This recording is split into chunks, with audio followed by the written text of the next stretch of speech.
So I end up getting the money, right? I got the money. Now,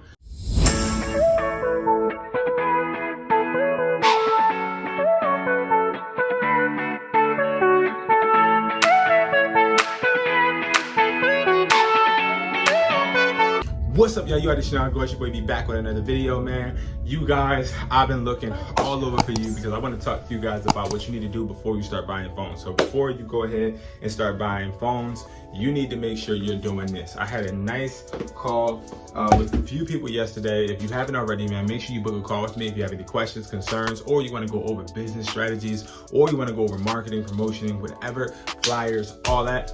Book a call with me and let's get to work together. But look, so yesterday, a little short story time. No lie, everything is 100% accurate. Yesterday, my store usually closes at 5 o'clock. I'm usually out of here at 5, or I close my gate at 5 because I don't want any robberies, anything. You know what I mean? I want to be safe. So where I'm at is definitely an interesting area. So I close at 5. So I close around 5 o'clock. Somebody hits my phone. They're like, "Yo, listen, I got these phones for you. I got 5 iPhone 13 Pro Max 256, and I want to sell them." All right, bet. For sure, I'll take them, you know? So I go ahead, I look, and I'm like, dang, the bank closed at 5. So then I drive to the ATM. ATM is closed. I'm like, oh my God. So the ATM is closed. I'm like, you know, whatever. I'll go ahead and I'll try and go into the bank and go to the ATM inside the bank. So I put my card in there, swiped it out, card is not working. I'm like, bro, what the heck is going on? So now I don't have any way of getting no cash. So I'm like, what is the next thing I do? So then I thought, all right, let me go to another ATM that was close. Went to the ATM. The ATM will only give me $1,000. Now, to get these phones, I had to pay way more than $1,000. More like 30, more like, I got these, I talked them down. So I got them for 2,600. So boom, I go. And I'm like, all right, I have 1,000, but I need to get 16 more. So when I sat there and realized that, I was like, all right, well, I can do some on Cash App, and then I have to get some more cash. Long story short, y'all, so many different things I had to move and groove. Now you may be asking, why didn't you just have the money in cash? I don't carry liquid cash all the time because I do videos like this. I go on Instagram and show money. I do a lot of things to promote my brand, so I gotta be really cautious and really careful just in case somebody tries to do anything to me. So when it comes to selling phones, you have to be cautious and understand your surroundings, understand the time frames that you want to have money on you. When you don't, I buy phones throughout the day. So I can have $5,000 sitting in my safe, and then I can be dishing it out throughout the day to people selling phones. That then allows me to sit there and have liquid cash, but towards the end of my day and all my cash is gone, now buyers calling me saying, hey B, I got phones to sell, bank's closed. Now it leaves me and my mind all jumbled. So the reason I actually wanted to bring this up is because this is something very frustrating, something that has happened to me numerous of times. I swear I lost some damn brain cells going over this. I swear I done stressed to the max going over this. And I'm in the car cursing at people, cursing at old ladies crossing the street. Not like so she can hear me, but you get what I'm saying. I'm just so mad, like just furious. And it's all because I wasn't prepared. And that's where I think we have to understand. And if you stay to the end of the video, I'm gonna give you one of the most important tips. We have to understand that we need to be prepared. So I end up getting the money, right? I got the money. Now it's 6 o'clock.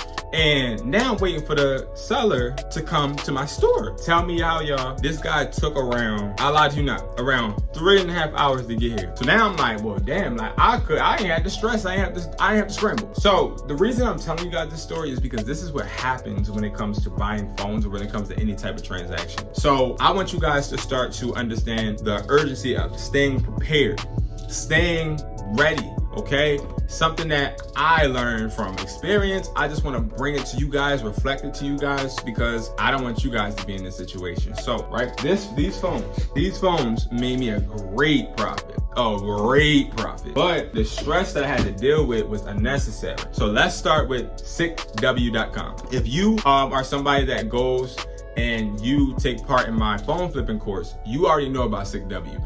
I go step by step on what you should do, how you should look for your phone, how you should look for the information for your phones, how to type it in, what website, how to sign in, how to get free credits, how to do all of that. but I need you to check out the phone flipping course in order to find all of that out.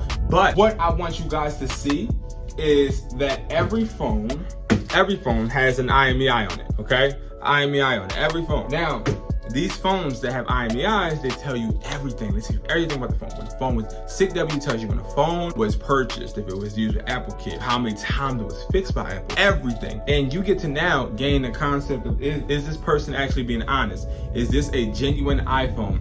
Is this something that was never used? Did he just purchase this today?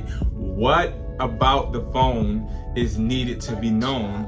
You can find on SICW.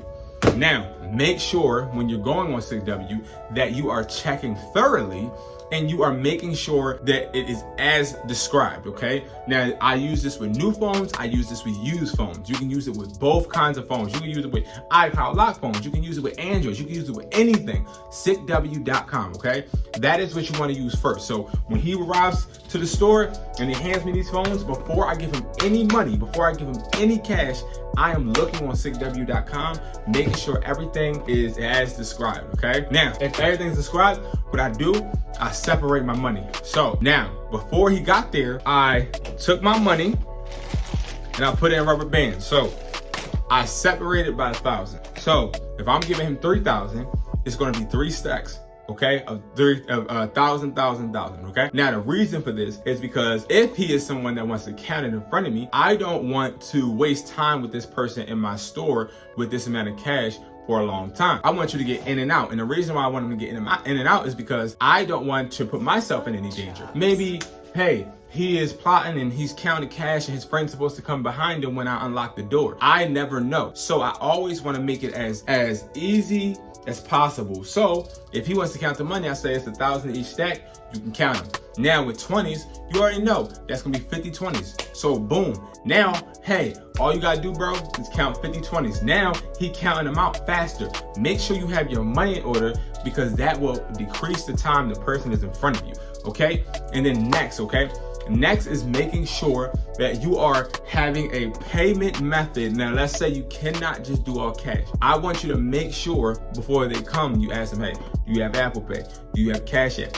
Don't tell them when they're right in front of you. Do not tell them when they're right in front of you. Because when they're right in front of you, and let's say a lot of these people, they are working with other people getting phones, okay? And I'm gonna do a video on how these people are getting phones so you guys know. But they're working with other people and they divvy up the money after you give them. So if I give somebody 3,000, he's probably paying people that actually helped him get the phone. So if I was to say, hey man, listen, I only got 1,000, but I got 2,000 on Cash App, can I give it to you? He may be reluctant to be like, no, because I need the cash because I paid, this happened because I paid for a ride to get here and I can't walk to the car without the bread. And then you're like, oh dang, I told him to come. And now you create a bad, unprofessional environment. So make sure that you're letting these people know, hey, I'm gonna do some Zelle or I'm gonna do some Cash App, or I'm gonna do some Apple Pay, but let them know I'm gonna do it, you feel me? And then they are already expecting it. They have their Cash App tag ready for you. It's boom, boom, bang. Keep them in your store or in front of the police station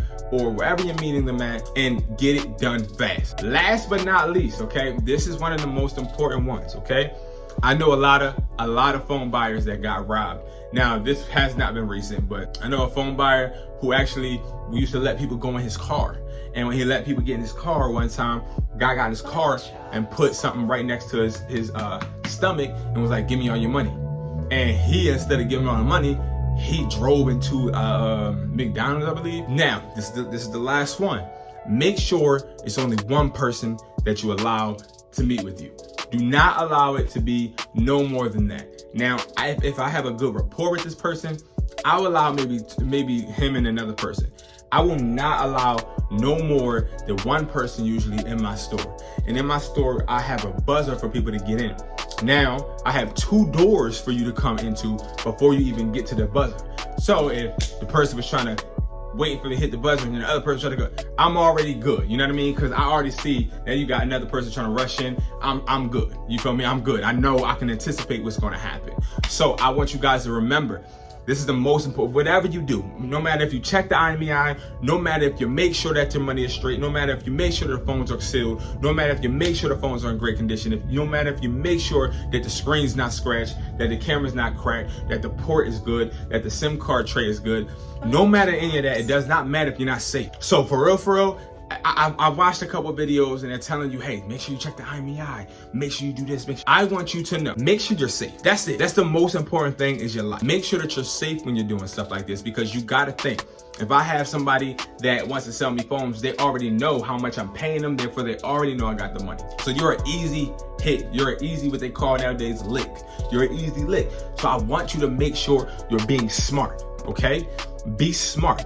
Do not have more than one person with you, okay, guys? We are a family. Me and you, we family. So I want to make sure you're good. Make sure you guys are making this money work for you. Make sure you're being smart, and make sure you guys, if you need me, book a call. If you need me, get a Zoom session. If you need me, get the phone flipping course. If you need me, hit me up on Instagram. It's not about the money, man. I price this stuff as low as possible, and I'll make sure that I help you guys on a consistent basis, because I really love what I do, and I love you guys, and I want you guys to succeed. So thank you guys so much for tuning in. Again, my name is Brandon Jones. I specialize in helping you make an extra income, and we're going to make this happen, okay? And I will see you guys later, man.